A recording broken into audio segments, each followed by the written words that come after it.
amawulire gano ag'okutya Katonda tuleme okugatwala nga ga lusaku.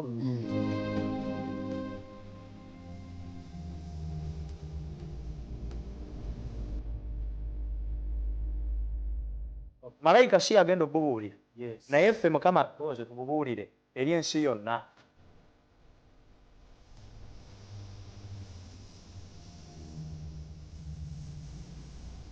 Amaanyi ago Yesu bwe yali agoogerako eri mu Yokaana yamuyita omwoyo ow'amazima.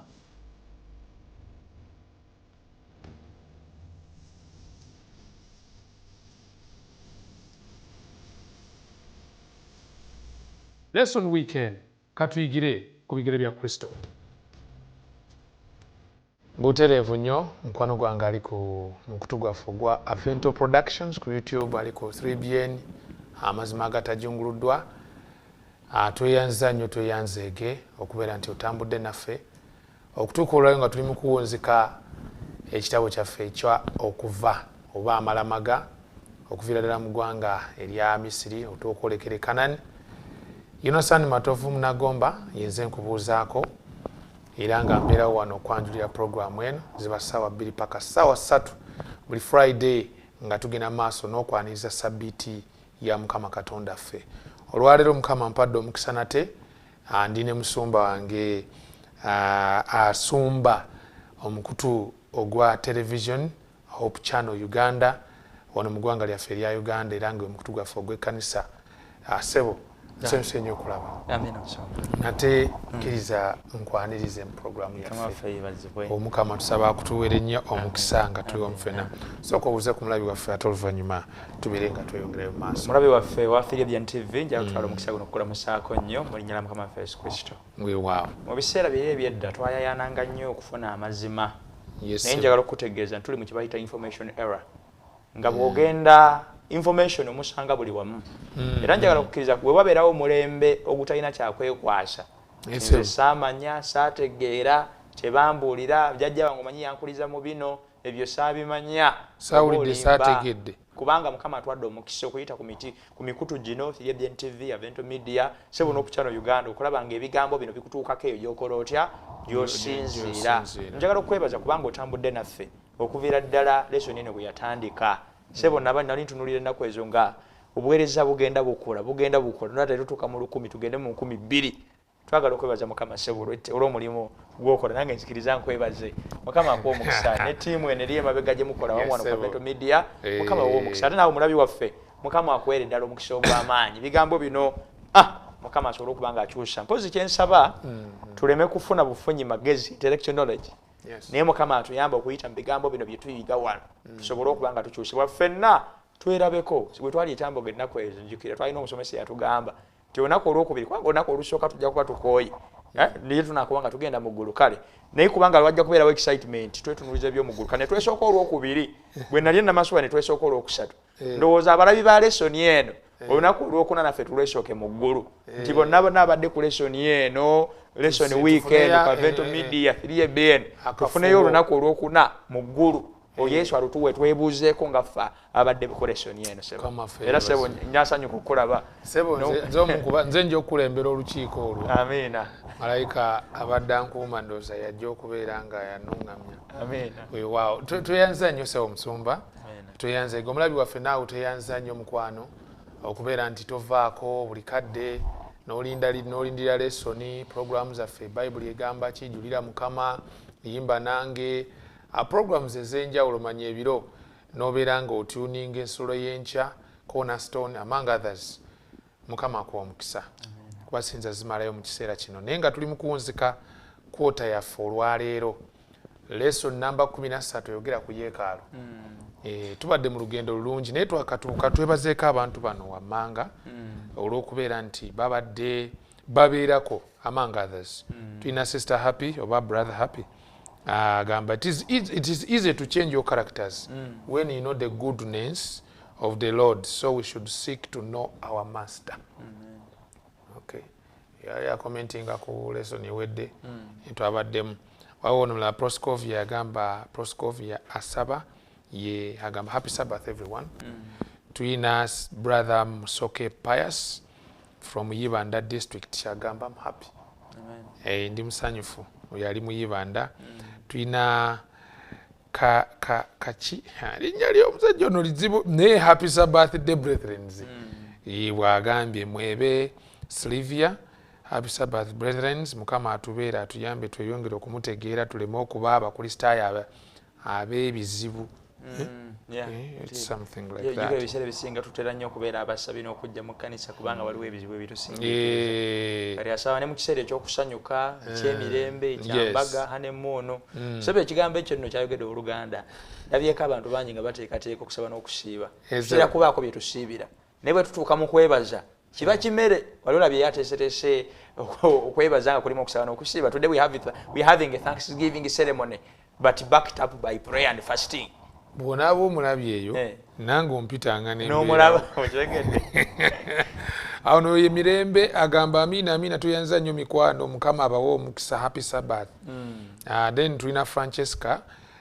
Nakamya obulungi bwa Katonda butukyaye ekibi tutambule mateeka ge lwa mukwano gwalina gye tuli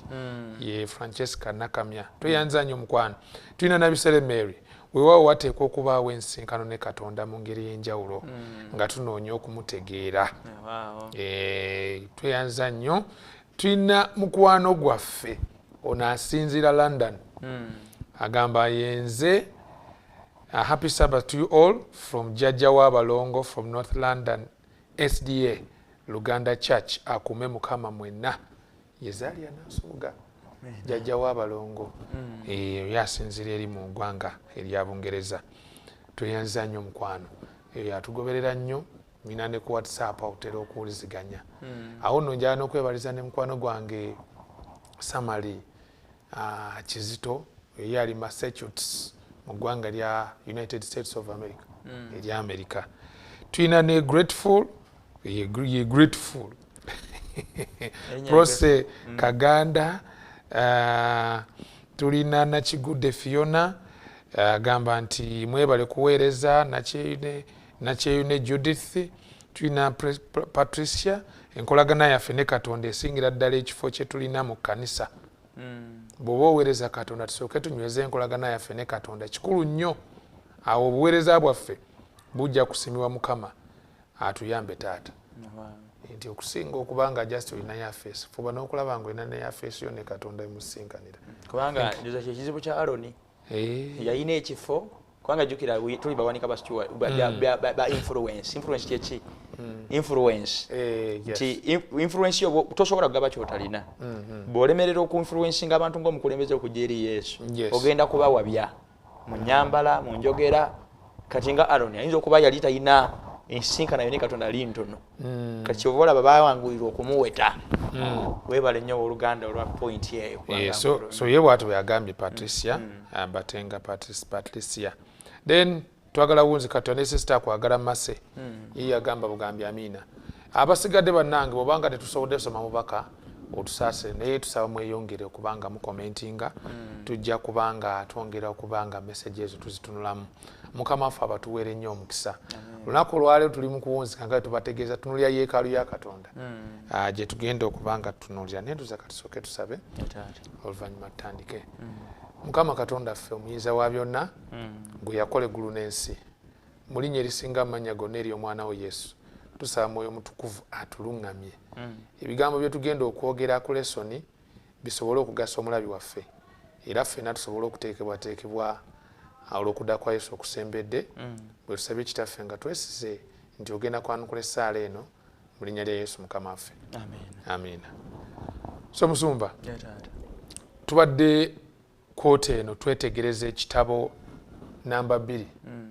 mu Bayibuli yonna era ekitabo eky'endagaano enkadde ekyakuva nga n'amakulu g'okuva kwe kuva mu buddu okwolekera mu nsi ey'eddembe. Nga bwe tusoma ku basajja ba Boaz from the interior of the South Africa to the Cape baatambula olugendo olwo myaka gya 1800 eyo 35 abasoma ebyafaayo bagimanyi. So ngwakukaddeka byafaayo ngamba nti waliyo esebo naye bano basimbula nga bali mu abasajja bokka emitwalo mukaaga emitwalo nkaaga 300,000 emitwalo nkaaga nga bava e Misiri boolekera Kanani. Okunoonyeza kulaga nti olugendo luno lwanditutte ebbanga lya nnaku 4 oba ennaku 11. Ekyo sindaba tikigendako naye Mukama okubajjayo eri twalaba nga baafuna ebibonyoobonyo 10 nga birumba abantu Abamisiri of course ne bakatonda baba bakatonda bali mu 1500. So etulabawo okwagala kwa Katonda eri abantu be kubanga tekwali ku bantu ba Katonda abali mu Goseni abafuna obuzibu ku bibonyoobonyo bino 10. So ng'era okwagala kwa tukulaba n'eri abantu bonna kubanga n'Abamisiri si be yali ayagala ennyo okulumba kubanga era abamu bagenda n'abaana ba Isirayiri yandibadde nabo bazikirira mu mazzi. Mixed multitude. So Katonda okwagala kwe kuli universal. Okay. So kitukiyize kuba naye mu lesson eno gye tubaddemu nayo ekirala I think nakyo kikulu Katonda engeri gy'akyawamu ekibi. Era sebo ku nsonga eri ey'okuba nti Katonda ayagala ffenna oyinza okigeraageranya ku mbeera y'okuba nti lwaki abantu abalabika nga abalina ebizibu ebingi naddala mu mbeera y'okulokolebwa batera okufuna omukisa gw'okuwangaala. Si kuba nti ababi aba balungi bawummula mangu. Simanyi experience yo bwogirabyeko mu reality y'obulamu. Abantu abatigomye ennyo abantu batera okuwangaala. Ngatukano gali lwaki tafa naye lwaki tafa kubanga Mukama amwagala. Era Bayibuli kyeva tugamba eri nti Katonda talwisa nga balowooza okulwa naye agumiikiriza okulaba nga abantu bonna mpeetere ekyokubiri 3:9 agumiikiriza okulaba nga abantu bonna bakola batya nga beenenya. So Mukama okubanga atugumiikiriza nze nno wano wezijira ekyokuyiga kino musumba nga leso ne bebadde tuyigiriza Mukama alina ensonga lwaki gwe nange tuli balamu. Era ensonga esooka y'okubanga neetereza kubanga abatuukiriranga Enoka yabatwala. So kubanga okyali mulamu oteeka okubanga okyayina si kubatwala mu kuba nti abantu bwe bafa bagenderawo mu ggulu naye asobola n'okubatwala obutereevu kuba tulaba Eliya tulaba Musa tulaba nani Bayibuli egaa nti Enoka yatambula ne Mukama n'akola atya n'amutwala si bwe guli. So kitegeeza nti bwe mba nkyali ku nsi eno kyalina ebyokukolako. Number 1. Number 2 ampadde omukisa okuba nga nkyali mulamu olw'okubeera ekikozesebwa. Amiina. Waaw. So kati musumba Katonda akyaye ekibi abantu babaagala naye abantu bali abaagala. Mu kukyawa ekibi tukirabirawa nti abantu bano bwe balemerako Abamisiri nga baagala okubazaayo abantu embuddu bonna bawunzika banyikiddwa mu Nnyanja Emyufu. Twakiyigako ekyokuyiga ekyo kyali kirungi nnyo but the lesson we pick nga wano ku lesson week eno nti Katonda ekibi akikyawa. Era okumanya akikyawa newankubadde ng'ayagala omwonoonyi naye wajja watuukaga nti ekimala kikola kitya because of the hatred that he has towards sin obukyayi bw'alina eri ekibi kiyinza n'otwaliramu omwonoonyi newankubadde omwonoonyi amwagala ayagala tulokolebwe weewaawo. Era bonna bwetegereza ebigambo bino ebibiri ffenna tuli boonoonyi si bwe guli naye waliwo kye bayita wickedness oba iniquity obujeemu oba gamba omuntu alemedde akola ekibi eky'olutentezi oluvannyuma lw'okulabulwa eggume. Yes, eggume kwegamba Mukama atwagala era ayagala tulokolebwe ensonga lwaki oba oli awo n'okubanga n'okuwangala tukola tutya tuwangalako naye Mukama alina wajja otutuuka agambe nti ekimala kikola kitya nga bwatugamba mu Lubereberye 6:3 nti omwoyo wange tawakanenga na muntu. So ekiseera ekyo kisobola okutuuka ng'ekisingako obulungi gy'oli owummule. Ntera okulaba abantu abasinga bungi nga bagamba nti Mukama atwagala bwagazi jangu nga bw'oli kituufu naye bw'amala okutuyita ne tujja gy'ali tetulina kusigala nga bwe twakola ki nga bwe twajja. So ekibi kyo tulina okukikyawa era tuleme kukozesa kwagala kwa Katonda kulowooza nti kugamba nti Katonda ayagala omwonoonyi kituufu naye alina wajja otutuuka kubanga weesibye ku kibi agambe nti ekimala kikola kitya kimala. Naye musumba I think this could also nekino kiyinza okuba ekyomugaso baali batambulira ennaku 11 oba wiiki 2 wiiki 2 nga bayise mu Fisuuti Katonda tabayise n'abayise no ku Nnyanja Emyufu baabwe Sinaayi naye ng'oludda olwo baakutambulira ennaku 40 singa era baali bawulize muno mu progress actually biri ebintu bisatu nti waliwo shortcut eri esobola okubatwala ennaku 11 nga batuuse mu nsi ensuubizi ne wabeerawo n'olugendo Mukama lwe yateekawo olw'ennaku ameka 4 naye kati ennaku 4 zifuuka emyaka ameka. So kitegeeza nti pulaani Mukama gye yali asobola okubayisaamu baali basobola okutuuka mangu naye ne plan B singa baali bawulize era bandituuse mangu kati plan C gye beekolerawo olw'obujeemu n'ebirala ne batwalira emyaka ameka kitegeeza kino kyenjize waliwo omukyalo omwe yanyumiza yali asonda ssente kugula poloti bw'asonda ssente agule poloti ng'anoonya obukadde bumeka n'asonda 15 mutwalo 2 5 10 ssente ne ziwera gamba nti amiina ssente bwe ziwera n'agamba ngenda kugula poloti kubanga nkoye okupangisa omukyalo ono waliwo enjogera egamba nti pat after pat yafuna problem after problem ssente ne zitandika okukendeera n'ajjako omutwalo n'ajjako 2 n'ajjako 3 ssente ne ziggwawo kakati omulundi ogwokubiri n'azuukuka naga nti nedda kirabika enkola gye nakozesa luli teyakola kanfuneyo mukwano gwange matovu muterese ssente zino nga ne bwemba yamuwa n'amateeka nabaga nti ngenda kukuwa sigenda kuteresa ssente zange miliyoni meka njagala kugula poloti nkoyo omuzigo otegedde kanaamuteresa ssente n'amuwa amateeka gano wamanga ne bwemba ndwadde nga sikyategera nga olimito tukyasituka ne bwe bampita okuwandika ne bwemba mbiwandiise ssente zange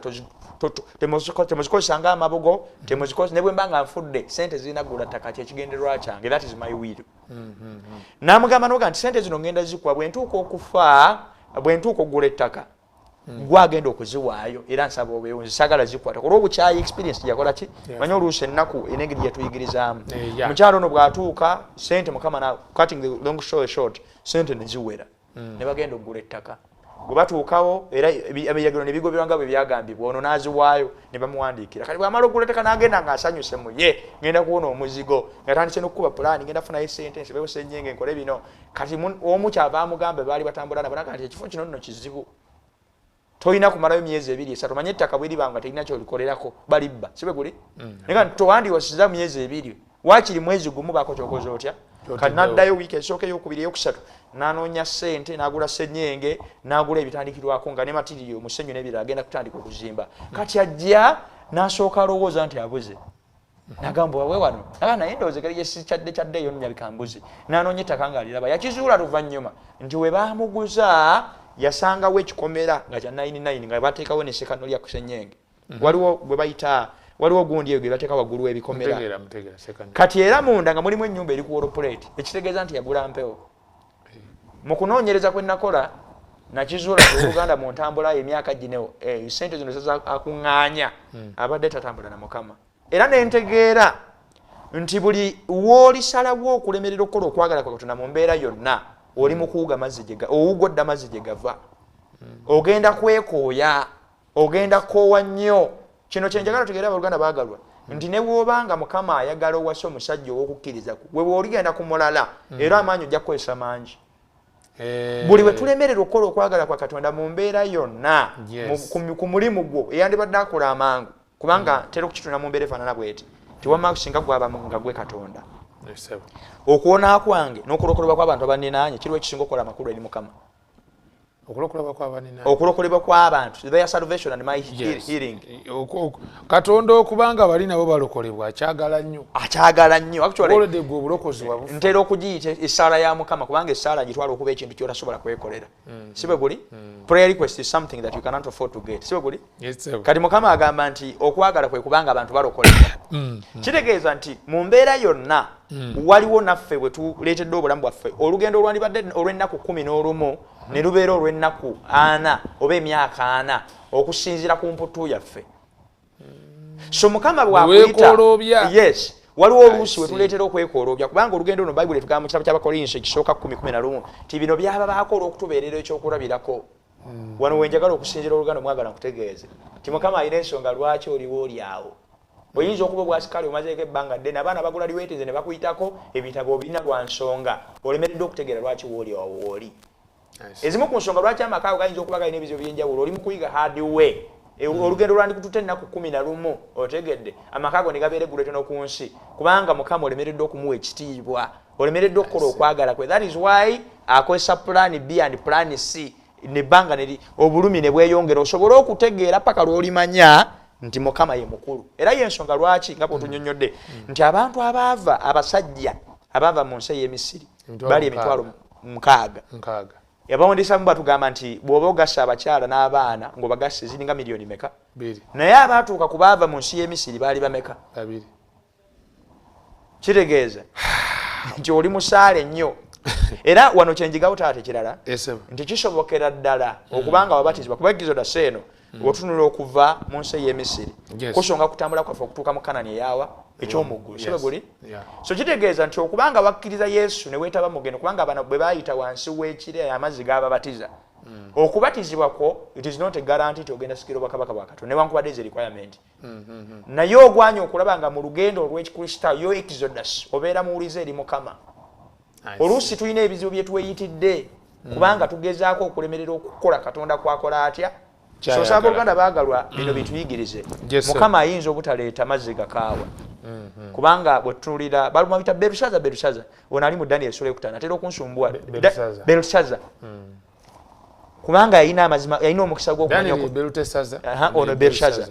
kubanga Belushaza yalina omukisa gw'okumanya okuyita mu byafaayo otegedde Mukama teyamufuula nsolo for 7 years judgment yajja buzzi kati ffe tulina ebyokuyiga bino ebyenjawulo mpaka mputtu kwefumbiza temulowooza nti Mukama naffe agenda tuwa omukisa omulala kubanga tulinaawo okuyigira. So Musumba tweyanza nnyo tubale tugezaako mu bufunze okutunulira ekifaananyi ekyo ekya okuva Emisiri okwolekera mu nsi y'e Kanani wadde ng'ekitabo kyo nga kyo tekiwunzika lugendo nga bwe luli naye wetukomye wetwakomye twali tulabye nti Katonda ffe ndoze ne kano katukongereko ngeri abooluganda okubazaamu amaanyi nti Katonda ono twamulabye nga ye Katonda agabirira afaayo yabawa amazzi emmere Katonda ayagala enkolagano ey'ekimemme tewuuyo abawadde n'endagaano y'oku Sinaayi abawadde amateeka 10 Katonda asonyiwa ebibi kubanga bwe basinza ennyana yabaddiramu ne Alooni yennyini yamuddiramu fakite n'atuuka n'omuwa ekifo ky'okubeera nga kati sebo ye kabona mu byafaayo yasookera ddala the high priest of Israel yasookera naye n'akikola so ng'olengera nti Katonda ffe asaasira alwawo okusongola ate tasongola lubeerera. I love that tukirabye mu Exodus eno then ekirala Musa n'abeera nga tumuyigiddeko nze kyensinza okuyigira ku Musa nti Katonda ayagala nnyo enkolagana eya kinoomu this personal relationship naawe kituufu alina corporately n'abantu bonna nti bantu be naye ggwe nga kinoomu taata w'amaka maama enkolagana eyo Katonda ajagala nnyo nnyini ddala kyova olaba twagala leero kubeera nga tuwunzika ne yeekaalu. Ensonga zange nno ziri bbiri zenjigira ku Musa. Ensonga esooka Katonda takuyita kubanga gwasinga abalala obulungi kubanga jjukira mu Kuva 2:10 tugamba nti Musa yattako omuntu kyokutta omuntu kabonero akalaga nti munda karakita ye obusungu obwo ayinza okuba yali abulina kati ng'ekyokutta kabonero akoleka kikyali munda naye oluvannyuma nga amaze okutambula ne Mukama mu kitabo kyakubala 12 nti omusajja Musa ali muwombeevu okusira abantu bonna ku nsi.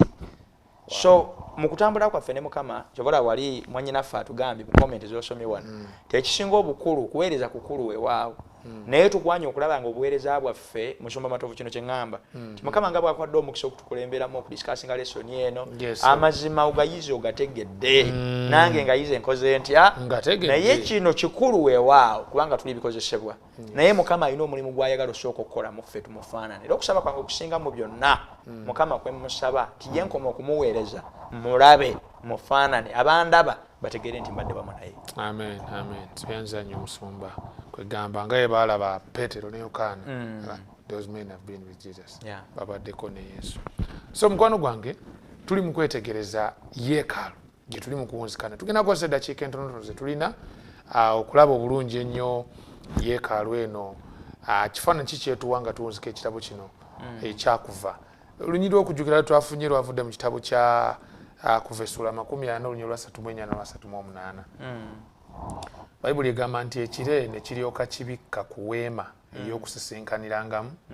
n'ekitiibwa kya Mukama ne kijjuza ennyumba. Olwa 38 lugamba nti kubanga ekire kya Mukama kyabeeranga ku weema emisana n'ekiro ne mubangamu omuliro ne maaso g'ennyumba ya Isirayiri yonna mu lugendo lwabwe lwonna. Ekibuzo kye tulina olwaleero gy'oli mukwano gwange atulaba kiri nti gwe kiki kyoyigira ku yeekaalu eno nga gwe byakuyiga ki byeweefunira ku yeekaalu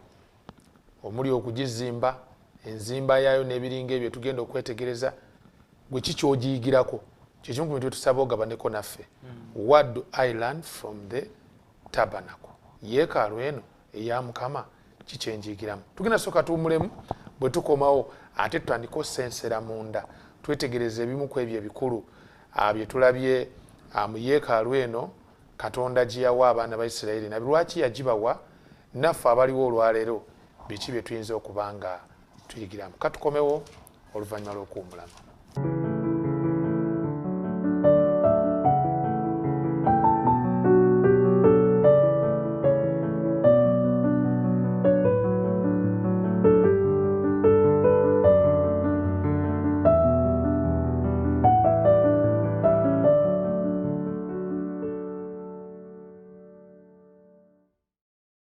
Buterevu nnyo mukwano gwange tukulisayo nnyo mukuwumulamu yakatwegatako tuyanza nnyo tuyanzege mikwano gyaffe abalungi mwebale nnyo okutwagala sawa ze 2 paka sawa 3 Yonasaani Matovu Munagomba yenze ali mu kwanjulira program line musumbange Martin Sempiira okuva ku Hope Channel Uganda televisa yaffe awani yaffe y'ekkanisa sebo webale nnyo okubanga tutambula ffenna kama ffe yebazibwe taata mbaliwo ketubadde twagala okuwonako nga tetunaba kugenda ku nnaku zino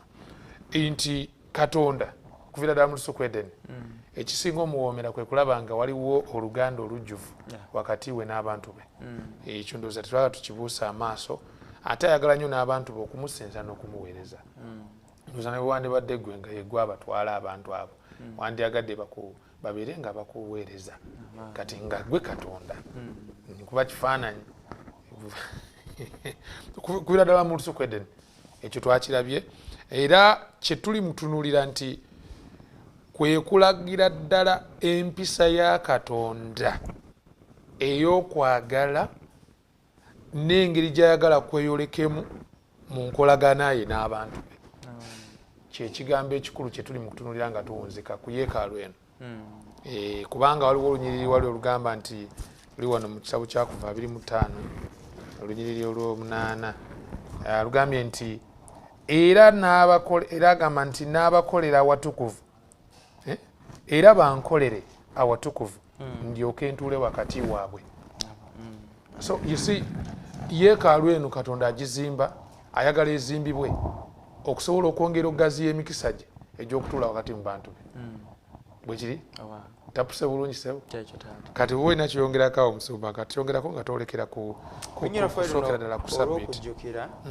Katonda oba bw'otunuulira edda baatuyigiriza mu physics waliwo amabwe naddala ku body etambula mu circular motion waliwo amaanyi agagisika okudda ku ssente n'okugijjamu Mukama ekiruubirirwa kye kyekyokubeera mu bantu be bw'anaabeera mu bantu be abantu abalala bayagala okukyusibwa bwe banaalaba okubeerawo kwa Katonda mu bantu ba Katonda bajja kubanga basobola okukyuka olw'ekyo era njala obategeeza buluganda bagola ebimu ku bye tukoze one of the greatest services zikoze ng'abakristaayo kwe kulemerera okukkiriza Katonda okubeera mu ffe kubanga Mukama bw'atuula mu nze one of the greatest DC service we have done to the world is a misrepresentation of God oba okulemesa Katonda okutuula mu ffe kubanga ye bw'atuula mu bulamu bwaffe abantu bano bagenda kusikirizibwa kuba Katonda asikiriza love is a two-way traffic n'ekyokubiri kyenagadde kunyira ffenna olw'okujjukira nti Mukama yeewuunyisa kubanga ekisooka olunyiriri luno lutulaga lutuwa ekitabo kino ekyakuva mu bulambalamba bwakyo kituwa ekifaananyi ekinene kubanga ffe tuva mu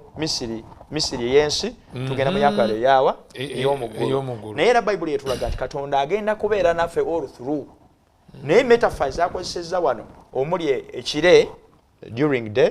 n'empagi ey'omuliro ekiro bw'otunuulira eddungu embeera abaana ba Isirayiri gye baalimu oba embeera y'eddungu bagamba nti akasana kakanye emisana kubanga tewabeerawo bire kola reflection ya layers za njuba kugenda waggulu kugamba omusana okwokebwa kubeera kw'amaanyi mu ddungu naye ate n'ekiro yes ate era gyokomo obudde gye buziba kubanga teriiyo bire kubanga jjukira layers ziri bwe ziba ku njuba ziyita mu kire amagulu ga njuba gakuba ku surface ne gaddayo kati ne gabeera kept in between masekkati g'ettaka n'ebire kati kubanga eddungu teribeera bulungi na bire kitegeeza nti n'empewo ekireebera ki okubeera kwa Katonda ndabye nga kusolvinga ebizibu ebiri current era njagala okubaliriza Buluganda baagalwa nje tukoma okusembeza Mukama mu bulamu bwaffe Mukama ono agenda fuuka waffe empagi agambye empagi y'omuliro n'ekire atuukira ddala ku bwetaavu bwabwe so buli bw'olemerera okubanga Katonda omuwadde ekifo ekyokumwanja mu bulamu bwo olina bye weefiiriza tuyanza nnyo ssebo tuyanzike so kati mukwano gwange atulaba tuli mu kweyongera twagala kulaba essabbiiti ya Mukama essabbiiti ya Mukama tugirabira ddala kuviira ddala mu kitabo ekya Lubereberye sula 2 ebigga okukola eggulu n'ensi n'eggye lyabyo lyonna awo wennyininyini we tulabiranga Katonda sabbiiti awummula n'agiwa omukisa ate olunaku olwo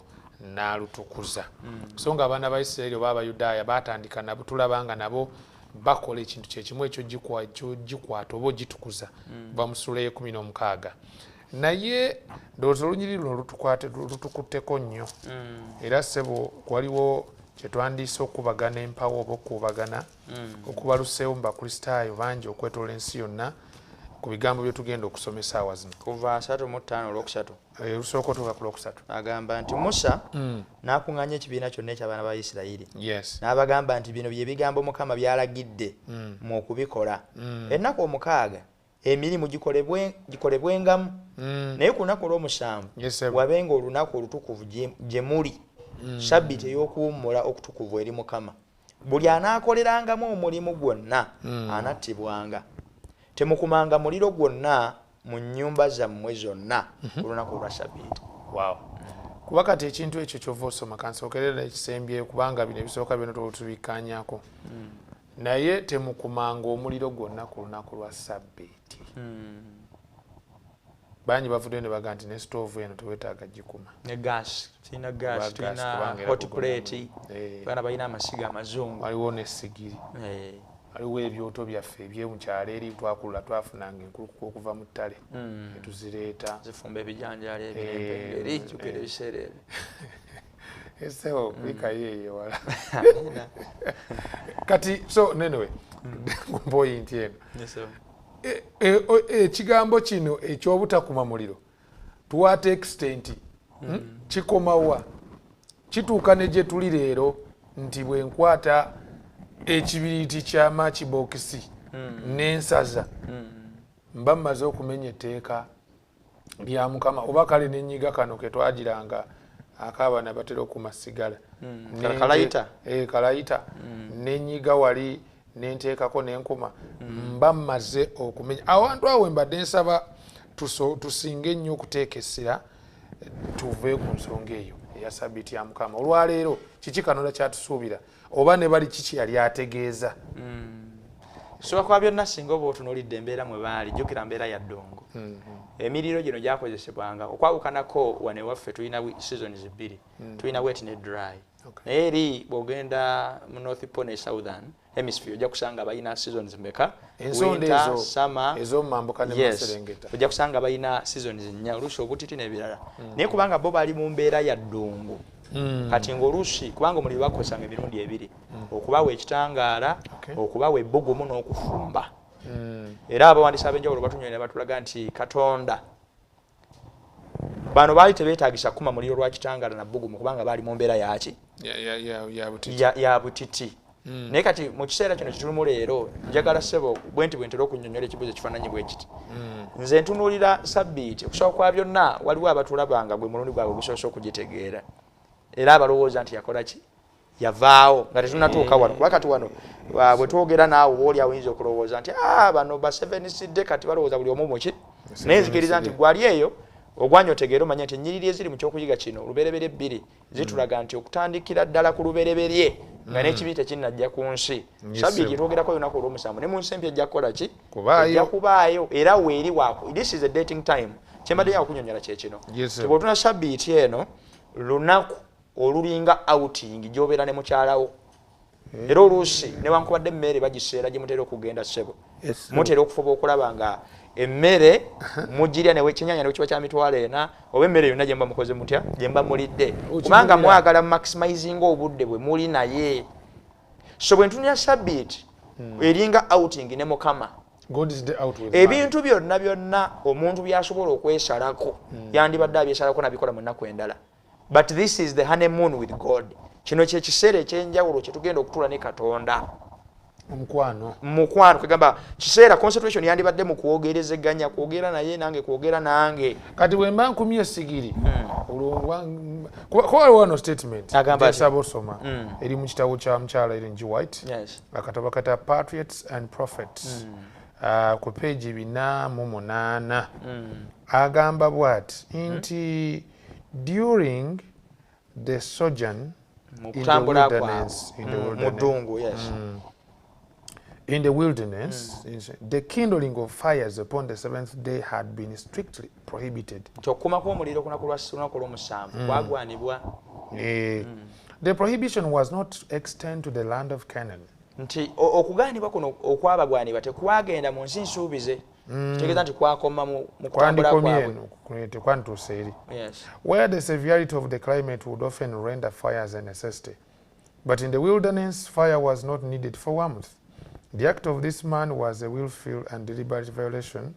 of the fourth commandment. Sin not of thoughtful. Kati kyanyonyodde kyekino kanshushe mu Luganda nti okuma kw'omuliro kuno mu kutambula kwabwe okw'eddungu jjukira kiseera kyali kya ddungu kati ng'ebbugumu weeriri nga bwe twagambye nti omuliro guno gwakozesebwanga emirundi comment ku lunyiriri tusomye yes nti omuntu yakumanga omuliro olw'okumuwa ekitangaala ebbugumu n'okufumba naye jjukira bali mu ddungu akasana weede kakola katya weekala ebbugumu balirina so tebalyetaaga kati kyava bagamba nti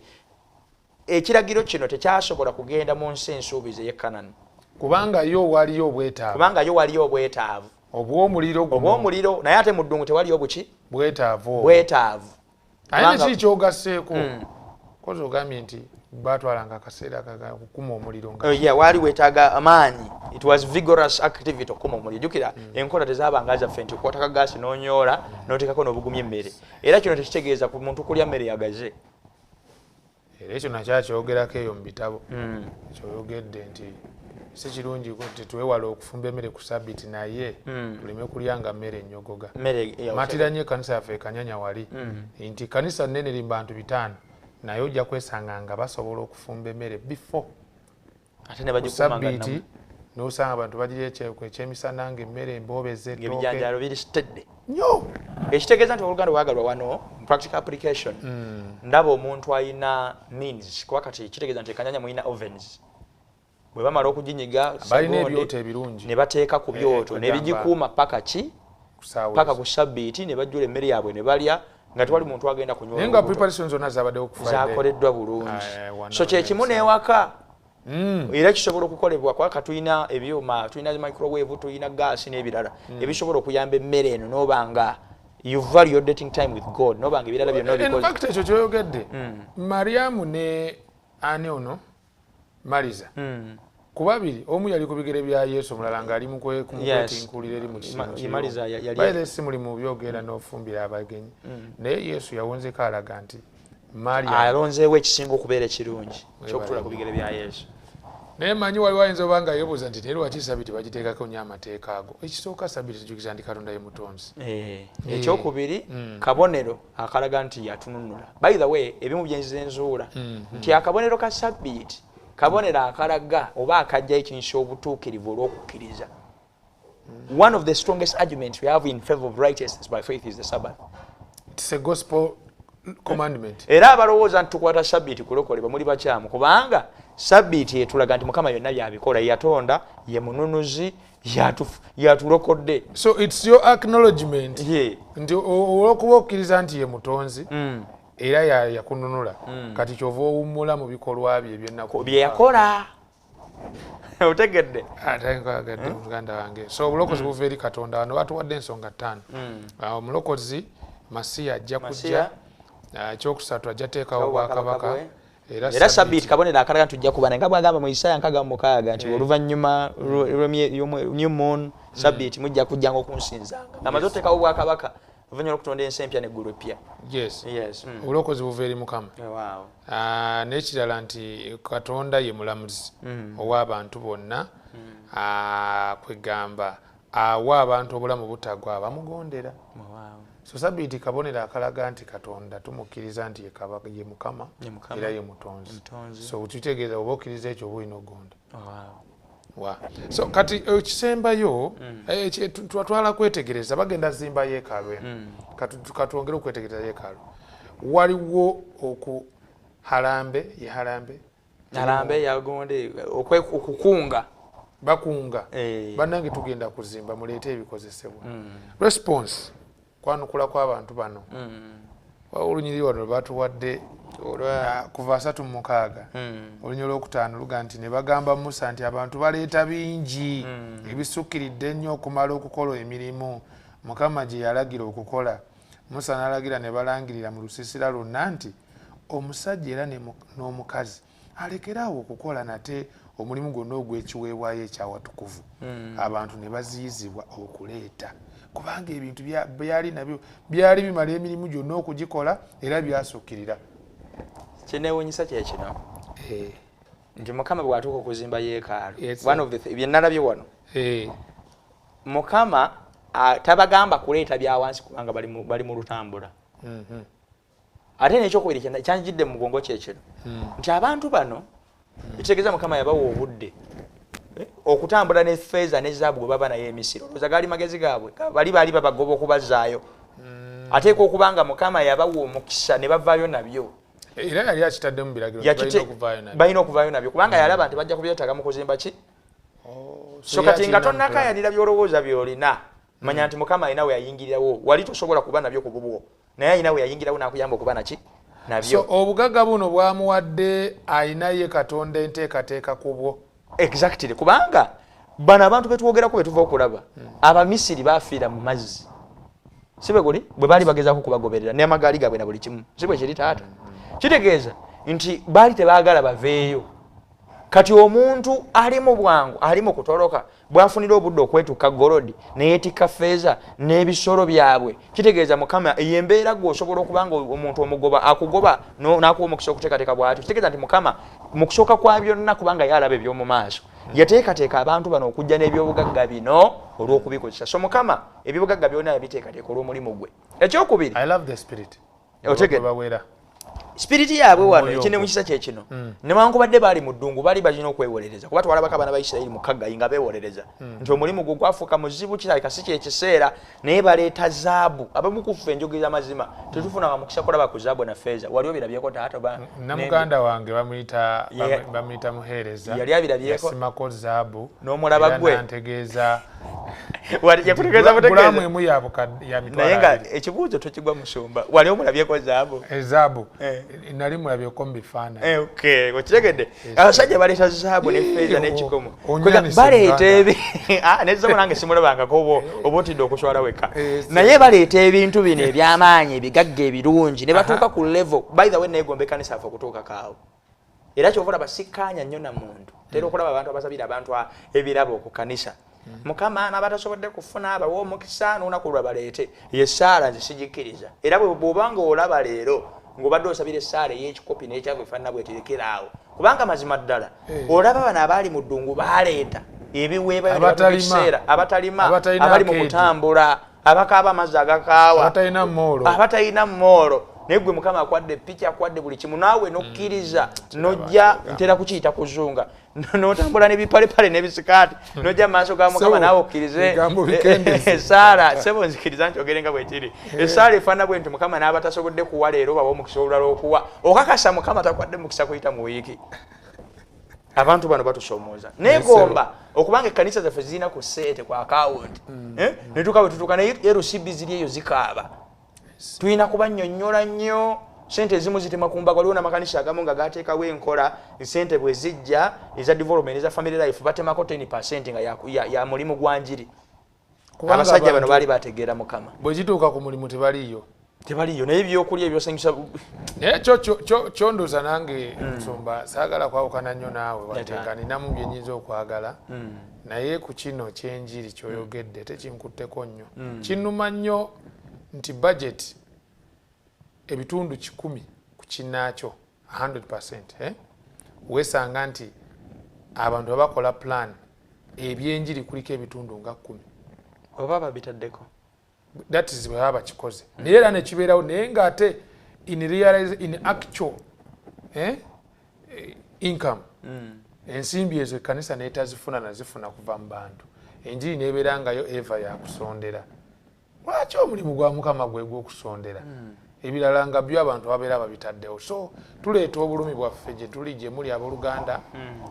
okwennyika mu mitima gyaffe gwe kuli nti enjiri tetugiwadde kifo kisooka so nga bano abasajja bakulaga nti bo balina omwoyo ogwo gwagala ne bawaayo n'ebyalo byonna nti mulekeraawo singa tuba tugenda ku effort ne muwoyo tetukobaga bannaye mulekeraawo bannange ebintu ebyuma twabifunye edda buli kimu kyawedde edda temwongera kutuwa waliwo abantu abamanya nti kasitaneesa omubuulizi matovu byonna agenda kubikola ne bayitayo ng'abagenyi naye tulaba abasajja bano nga bawaayo ku byabwe naye ne leba yaabwe bawayo mu mpaayo za mirundi ebiri abalina skills okutunga abalina okukozesa ebyuma ne feeza n'ebirala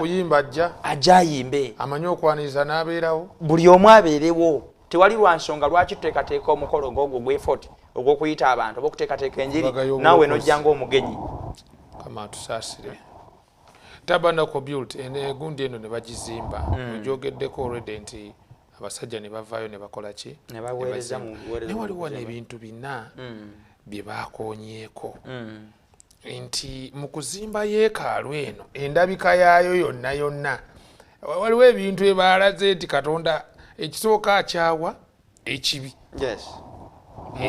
mu buweereza buno bwagundi obwa buli lunaku daily sacrifices baba alina okutendiga ku makya kumakya nakawungeezi nga bagitira ku kyoto kino ekiri mu luggya ekyabiweebwayo musayi ne gumansirwa bonera akalaga nti empeera y'ekibi kufa naye era ndowooza era mulimu n'essuubi mulimu essuubi kubanga tewali munoonyi yandifudde omutango guweereddwa nyagadde twala mu ssuubi g'otuutta obusungu bwa mukama ku kibi nze nange kkiriza ntwale essuubi eririmu nti endiga eno okuweebwayo kabonero akalaga nti waliyo chance gy'oli kyekyokuliro kye baalaze nti omuntu bw'aba yeenenyeza Katonda mwetegefu okumulokola naye nekyaba byokyogedde nti bajja kuzikirira empeera y'ekibi kikyali namba 3 nekisembayo nti ensi empya tejja kubaamu kibi ekyo tukirabirawo mu yeekaalu gye baazimba yeekaalu eno gye baazimba kwa byonna mubuweereza buno obwa buli lunaku daily offering kaba tugambye twabeerangayo okuwaayo okusaddaaka ebintu bino ebyaweebwangayo mu mbeera y'okusaddaakibwa naye omusaayi guno ne gumansirwa mu yeekaalu era olunaku oluyitibwa olwa Yom Kippur Dove Atonement ne wabeerawo okutangirira kwa yeekaalu n'okulongoosebwa cleansing of the sanctuary emikono ne gitwalibwa ne giteekebwa ku anti embigundi zaabanga 2 embuzi Azazel scapegoat n'eya Mukama kati emikono ne giteekebwako naye twalibwa fit man oba ne starvation oba nettibwa predators kabonero akalaga nti ekibi kino kigenda kuvunaanyizibwa ku mutandisi waakyo Sitaani nga Sitaani bagenda mala emyaka 10 ku nsi kuno bwe nti n'ensolo eno yatwalibwanga mu ddungu nettibwa ebisolo ebirala ebiri awo oba oli awo oba nefa starvation ekibi kigenda kugibwayo emirembe n'emirembe era naku mwesula esooka olw'omwenda gamba nti ekibi tekijja kuddamu kuyimuka nate naye mu mbeera endala atulaga bw'olemerera okukkiriza ekibi kyo okutangirira mu yeekaalu ojja kukivunaanyizibwako era bw'onaagambye mu Matayo 25 wagambira nti omuliro gwaterekebwa Sitaani ne bamalayika be naye otherwise ffe Mukama yakitukolera bwe tumukkiriza kyova olaba teriyo obulokozi buli wabweru wa Yesu gwagamba nti Muhammadi agamba Buddha gantama n'abalala kale boogereko naye njala otegeera omanye nti obulokozi buli mu Yesu ye ebibi byo singa tebiyita mu yeekaalu oba waliwo ono bishaka yonna yonna watali mu Yesu tewaliwo obulamu butakola butya bannaye kuzikirira kwerere Mukama atusaasira atuyamba bulungi so Omusumba oyogedde ku nsonga eyo eya yeekaalu eyo eyali ezimbiddwa n'enzimba yaayo makulu kyagaalimu abooluganda tujja okugenda netwongera okutunulira naye twagala kutunulira nga tuwunzika ebintu bino bibiri okubawo kwa Katonda mu yeekaalu ne Yesu Kristo mu yeekaalu oba Yesu Kristo naye okuba yeekaalu kubanga olunyiriri wano bw'osoma essuula eno eya40 eyakuva olunyiriri olusooka olwokubiri bw'oba osomye olusooka n'olwokubiri then n'osoma n'olunyiriri olwa 35 nolwo 3 tukakola 3:8 badde nsaba kale soma 3 tukakola 3:8 agamba nti ekire ne kiryoka kibikka ku weema ey'okusinkanirangamu n'ekibwa kya Mukama ne kijjula ennyumba. Musa n'atayinza kuyingira mu weema ey'okusinkaniramu kubanga ekire kyagituulako n'ekitibwa kya Mukama ne kijjuza ennyumba. Era ekire bwe kyaggyibwanga ku weema abaana ba Isirayiri ne batambula mu lugendo lwabwe lwonna, naye ekire bwe kitaggyibwangako ne batatambula okutuusa olunaku lwe kyaggyibwako kubanga ekire kya Mukama kyabeeranga ku weema emisana n'ekiro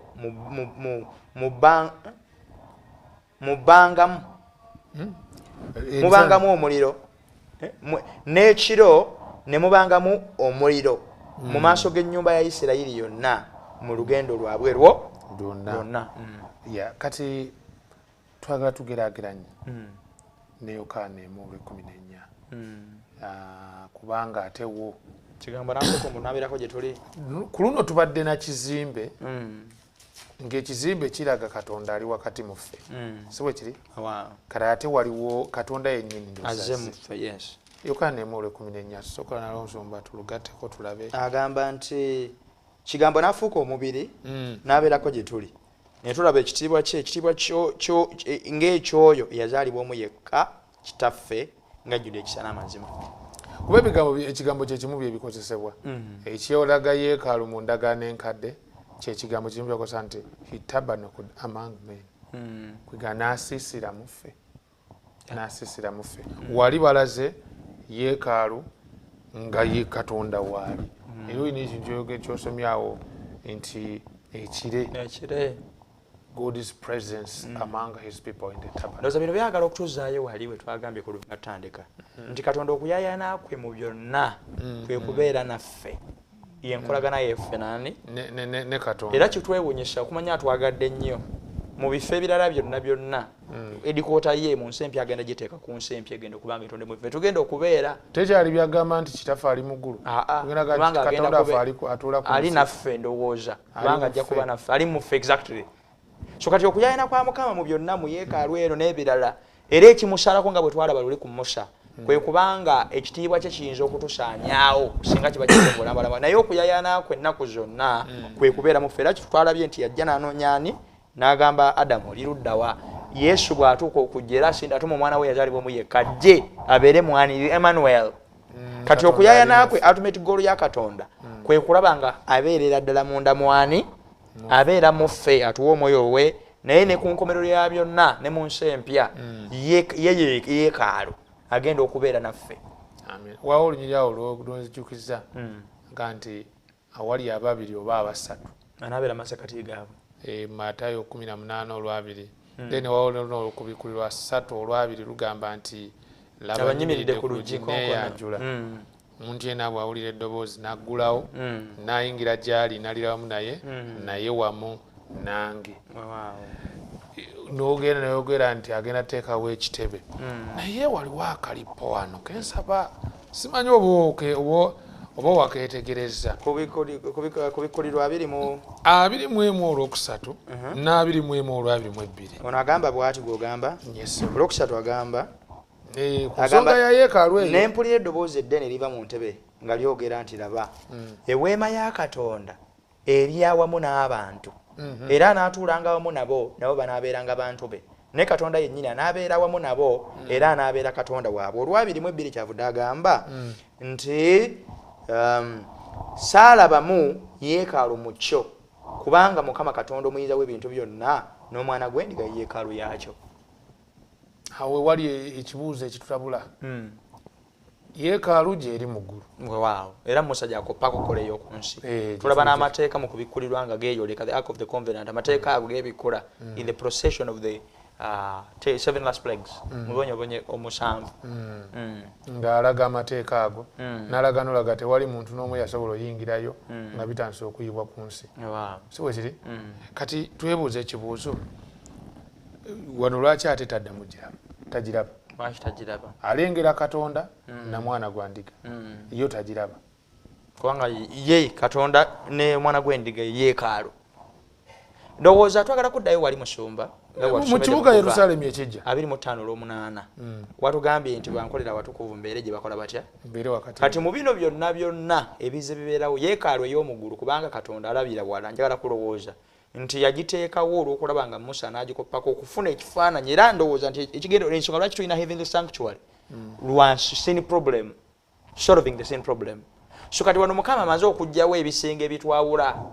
tewakyetaagisa kisenge kino ekyawula holy place na most holy place otegedde kati Mukama ali naffe sin is no more jukira entirety ya byonna nteekateeka y'obulokozi n'ebirala ebadde ku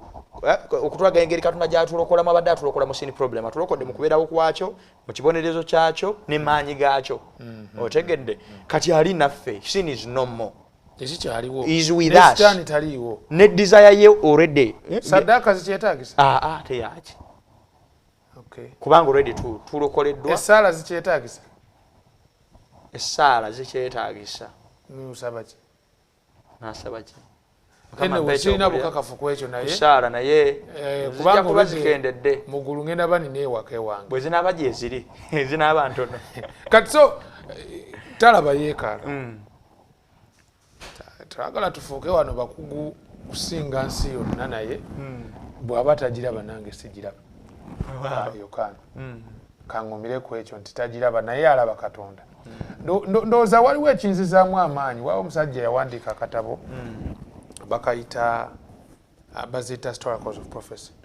ndowooza Pastor Doug Batchelor naye mu subject gye yali ayogera ku kudda kwa Yesu ku kibuga ku bwakabaka obw'ekitiibwa ng'ayogera ku nsi empya waliwo ekibuuzo mwe yabuuliza naga nti kintu ki ekisingayo okuba eky'omuwendo abatukuvu ba Mukama kye baliraba nga batuuse mu nsi empya ansa n'awandiikawo Yesu Kristo kyekyomuwendo amina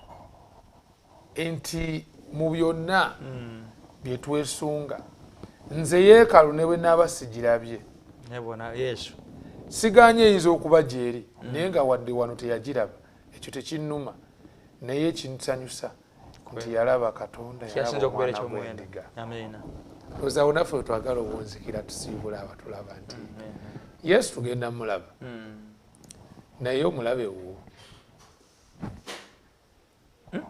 abantu tugenda mulaba mu nsi ensuubizi naye wuwo omulabayo